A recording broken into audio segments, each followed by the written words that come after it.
Going live. Okay. If you know who I am, great. If you don't, I'm Suzanne Titkemeyer. I used to write for a place called Pathos, a column called No Longer Quivering. I wrote every single day for like 10 years, over 10 years, if you want to quibble about it. And I wrote about these taco type churches. I wrote about evangelicalism in general, but Quiverful in particular. So that is my area of expertise. That's the thing I do. I am going to say these are just my opinions, and please, please, please do not harass anybody I'm going to be talking about. Most of the time, this discussion is going to be just about the mental health aspects of it. Hey, I can't read, little E, autistic shill in LER.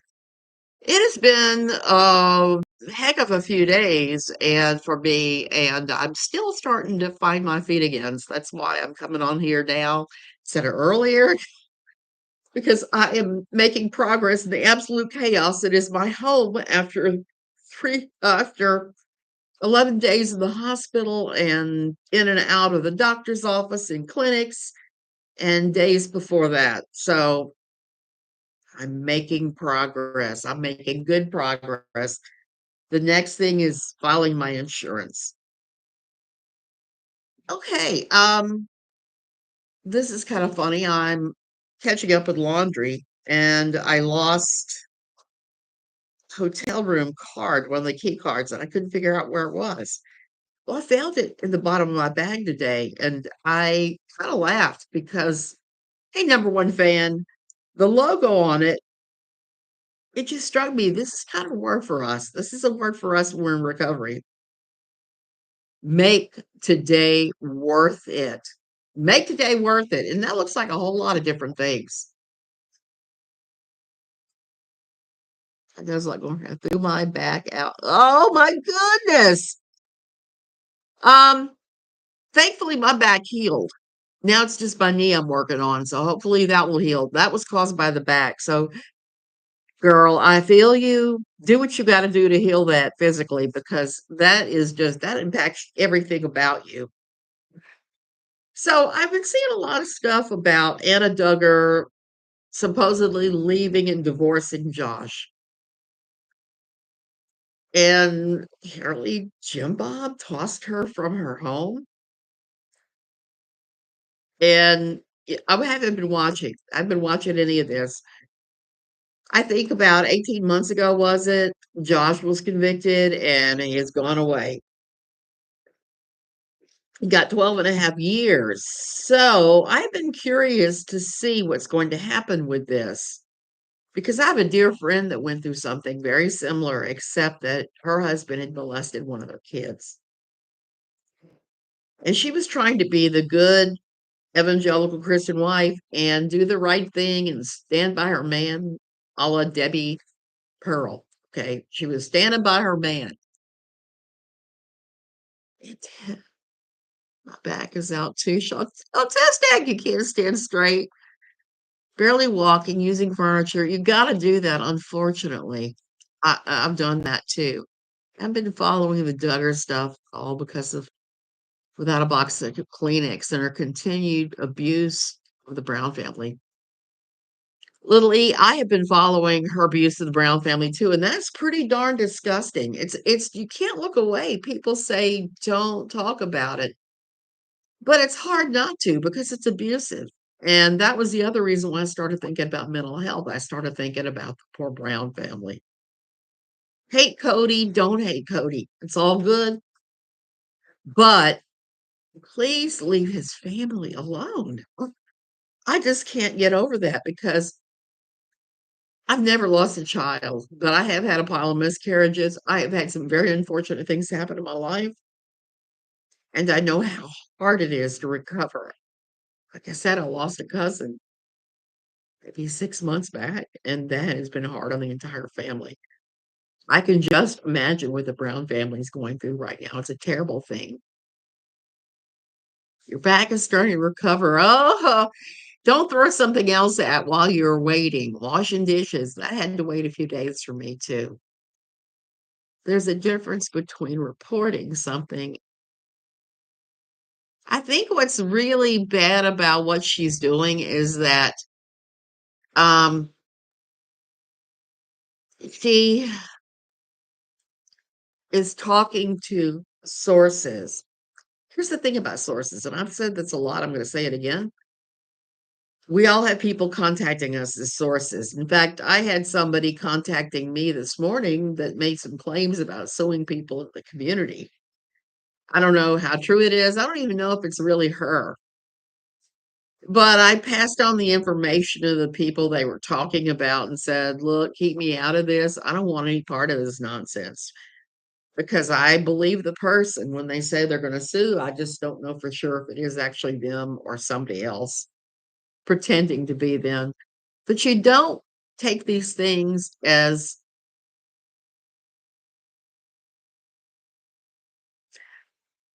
Lily, I know that because she took everything I told her about the Duggar rumors about which boys were gay and has spread that as a gospel. And I told her when I told her, I said, nobody knows this for sure. This is alleged. I don't know. I can't find confirmation. I have to have confirmation so that I can use things and not get sued. I did that all the time. I didn't get sued. I made sure that the things I cited were actual legitimate things. So if she wants to do that, that's on her. It really is. And the Brown situation is just doubly tragic because you know the family is suffering in their mental health at this time too. Shocked to she hasn't been. Yeah, TLC. I'm not really sure why they haven't sued her yet either because she's going after their main stars again and again. Well, the thing with the Duggars is like there's a lot of Duggar stuff going on and said and things, and there's so many people that will contact you out of the blue if you're a writer or you cover the Duggars or the Browns and give you information.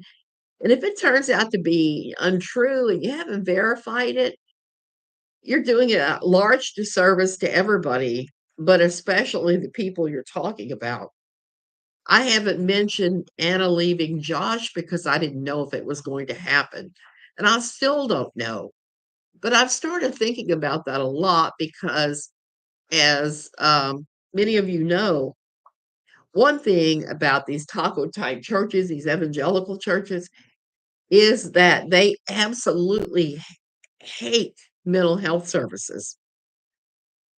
So when you leave, you're going through a lot of guilt.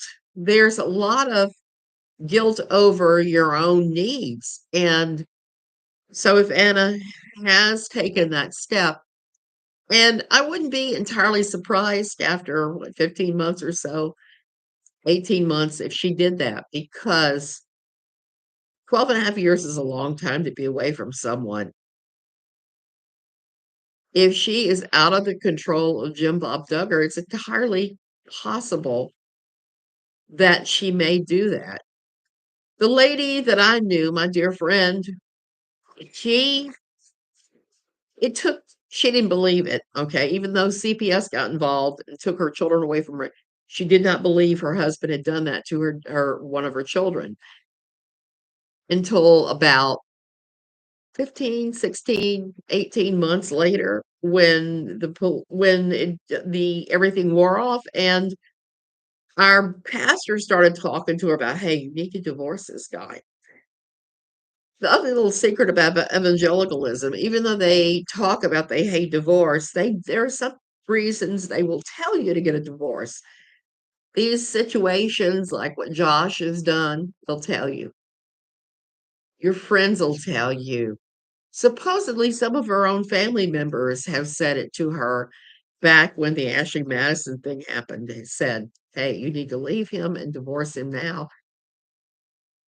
I'm shocked. Yeah, so we don't know. But going back to that, the hardest part of her is she's going to have to completely reconstruct what she believes and what it means.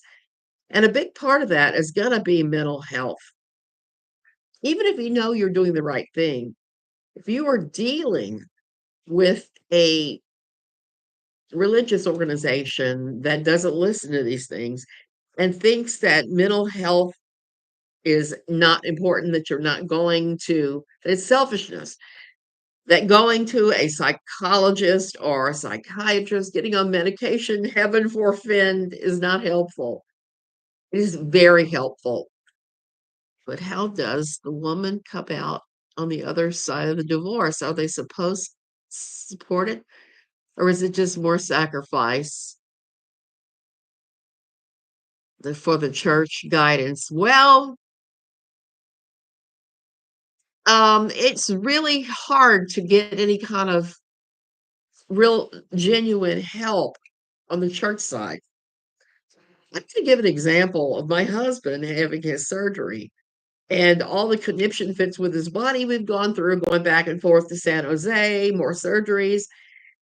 And he belongs to a taco type church now, which I'm like, because I'm not going back to those things at all. The pastor's not so much taco like, but all the members, there are so many members who are. And you would think at least one person would have said, "Hey, are you okay? Is there something that we can do to help you out?" Crickets, crickets, crickets, crickets. So we're talking about people that just will not help out. They'll talk the game, but they won't walk the walk. Poor Anna is going to have to do this on her own. Anna has to save herself. And for all of us, that's really all we can do is save ourselves when we're leaving these places, or even when we're not leaving these places and we're dealing with online. Yes, you have to do those things that you know help you. My picture of yarn, I like to crochet, and that's sometimes quite helpful when I'm feeling beat up by the world. And everybody processes differently. The first 2 years after I left my group, and I was leaving for a good reason, not that leaving because of Josh isn't a good reason. That's a reason enough to leave. That's a reason enough to become an atheist. It's awful. Well, I didn't know he attends church. I don't. I don't attend church anymore, but my childhood church would at least have people calling and bringing food for even just a medical thing. My dad had surgery and the church was totally in the States, that's true. Not here. Not here. Everybody's selfish here. We have a lot of very selfish people here that just don't help others. The Ticos are wonderful about helping others, but they don't have a lot. And I don't expect them to have to help us. But I was surprised there was no meal train. There was none of that because that was good in my old church. And many of the churches that I've been part of since then, the Methodist Church even, the Methodist Church that they put down as being filled with homosexual love and abortionists. It turned out no such thing. They just didn't judge people. None of that. God for me, but not for thee. Yes, there's a lot of that that goes on here too. A lot of it. And stateside. So you have to look at that and you have to figure out where your boundaries lay. You have to establish boundaries with people in and out of the group. You have to understand for yourself what your triggers are and how to deal with them. You have to reach out for help if you need it. There is no shame in going into therapy, none at all. And you know what'll happen? You'll understand yourself a whole lot better. You'll understand why you react the way you do. And that helps with the triggers because you can head it off at the pass and recognize it. And it takes practice to do these things. That's the other thing. You have to take intentional practice. Anna's going to have to decide what it is she believes. She's going to have to put practice in to make sure that they don't drag her back in this stuff. And I've talked about this before, but when you leave, one of the hardest things is rewiring this because what they've taught you is going to be in there for a very long time. You're going to be walking down the street years later thinking, trying to think nothing. And then you run up on something, and instead of saying, hey, um, blah, blah, whatever, your mind is going to go back to cult think, and you're going to have to say, no, no, no, no, no, no, no, no, no, no, that's not true. That's not true at all. You're going to have to tell yourself it's not true. You're going to have to go there with it, whether you like it or not, and breathe in, breathe out, move on. That's one reason why I love that song. It's so true. Like I said, decide your triggers, place your boundaries in place, surround yourself with good, positive people, find your peace and your zen, go to a therapist if you need it, take psychiatric drugs if you need it. Those are only for a season. Most people do not need to be on those forever, and they can be very helpful. I was on Lexapro when I started leaving my old church, and it was the most helpful thing because the first 2 years after I left in my small southern town, when I would go out to buy groceries or just to the post office, normal small things, I would run into people from the old church or old church adjacent who would go nuts on me and say, "I can't believe you're up in the state now. You left the church. You left the church. Oh, you don't believe in Jesus. You're going to church with those satanic, homosexual, loving abortionists." And I would cry every single day when they did that. But with enough practice, I stopped crying. I started doing like Jesus did. And when they would spout that, I would say, "I didn't leave Jesus. Who told you that?" "Oh, yeah, why would they tell you that? Why would they say that? Did they say they'd spoken to me?" So you just do the questioning thing a whole lot. Jesus did that. And what happens is they get so many questions in and they shut up because they start to realize how petty and silly they are or seem, whether they're as petty or silly or not. And you're kind of like, things should make you go, hmm.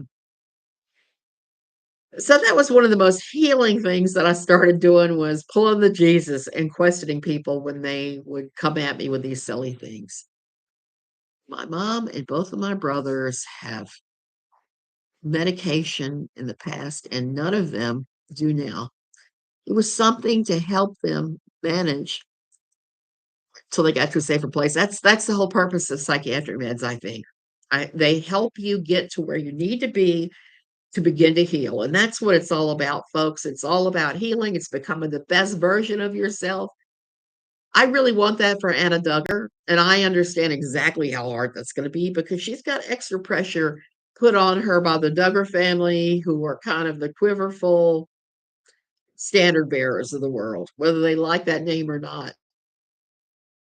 Yeah, I met the Duggars one time, and I told Jim Bob Duggar, "Hey, I'm here from No Longer Quivering with Pathos, and I think you have a very beautiful family," because that's true. They do. They have a very beautiful family. They were beautifully turned out. The kids were cared for beautifully. But at the same time, they are so quiverful. I told him, I said, "You can call yourself whatever you want, but what you're doing actually is quiverful."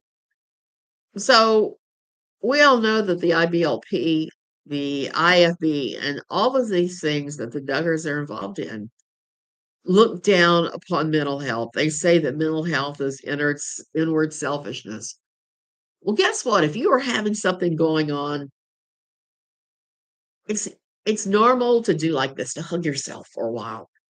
It is normal to look inside and see what's going on. It's normal to look at the way other people are defining you and think about that heavily and try to decide, but don't let anybody else define you for who you are. Don't let them make you lesser than or throw shade at you for doing what you need to do for your healing, because that's really what it's all about. It's about healing, folks. It's about healing. Okay, I'm gonna go. I have got a pile of insurance paperwork I must deal with this morning, and I need to finish my taxes. And I'm getting the house back to shape. My husband is off walking the beach. I'm stuck inside because of the wonderful Sahara dust rolling through, and that's okay. That's where I am. You guys have a wonderful Tuesday, and remember, You don't have to stay stuck in anybody's definition at all. Just, yeah, and take care of yourselves. Love you guys.